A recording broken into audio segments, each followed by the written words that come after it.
नुनायाव समायना सिङाव नाथाय खंख्ला थांनाय 10 फेब्रुवारियाव गिबि मन्थ्रि डक्टर हिमन्त बिश्व शर्माया बेखेवनाय नोगोरमानि दिघली पुखुरी आरो नुनमाटी फोनांजाब बिरखं दालांनि खंख्ला महर नाथाय बेखेवनायनि सप्ता मोनसेनि उनावनो ओंखारबाय गुबै महरा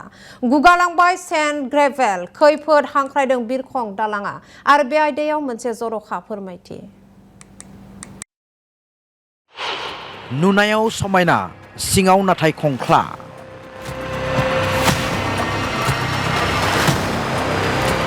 थांनाय 10 फेब्रुवारियाव गिबि मन्थ्रि डक्टर हिमन्त बिश्व शर्माया बेखेवनाय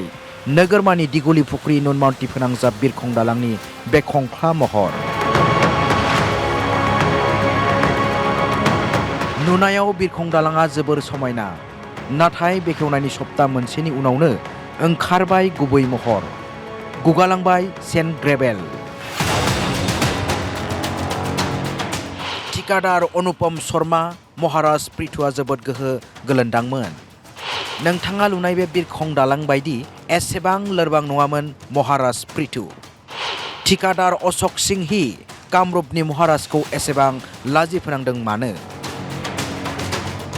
बिदिब्ला नायदो बेयो जादों महाराज प्रिथुनि मुङाव दोननाय बे बिरखं दालांनि गुबै महर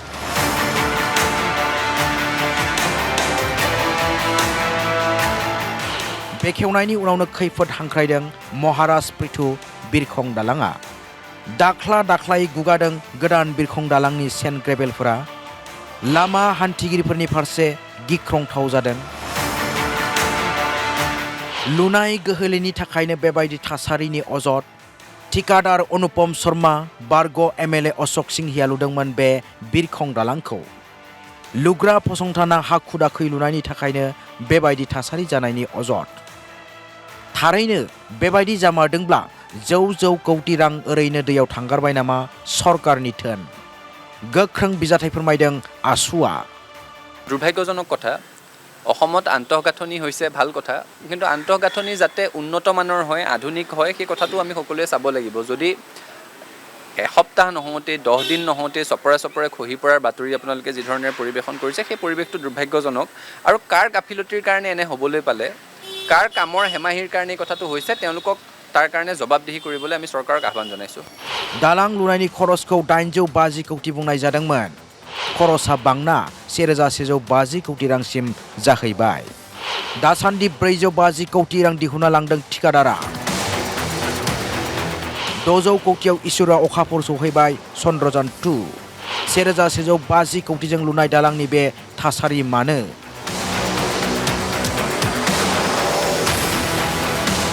बिरखं दालांनि एस्टिमेट सोर थि खालामदोंमोन बिफानारि बिबानगिरि ना सानै ठिकादारा पिडब्लिउडि बिफाननि स्पेसियेल कमिशनार आजिरा मोननाय अफिसार बिफुति सयकियानि बिफावनि सायावबो सोंथि बेरखांदों बेयो बिफानारि बिबानगिरिनि थिरांथामोन नामा ठिकादारनि नारसिननो गनायथि होदोंमोन नामा थारैनो नायबिजिरनाय जायो अब्ला माबोरै लोब्बा खालामगोन मानोना बे 1150 कौटि रां रायजोफोरनि खाजोनानि रां सोरबा ठिकादारनि गावारि सम्पति नङा जेरावबो दं खान्थि बादगा जाख्ल'नायनि अजद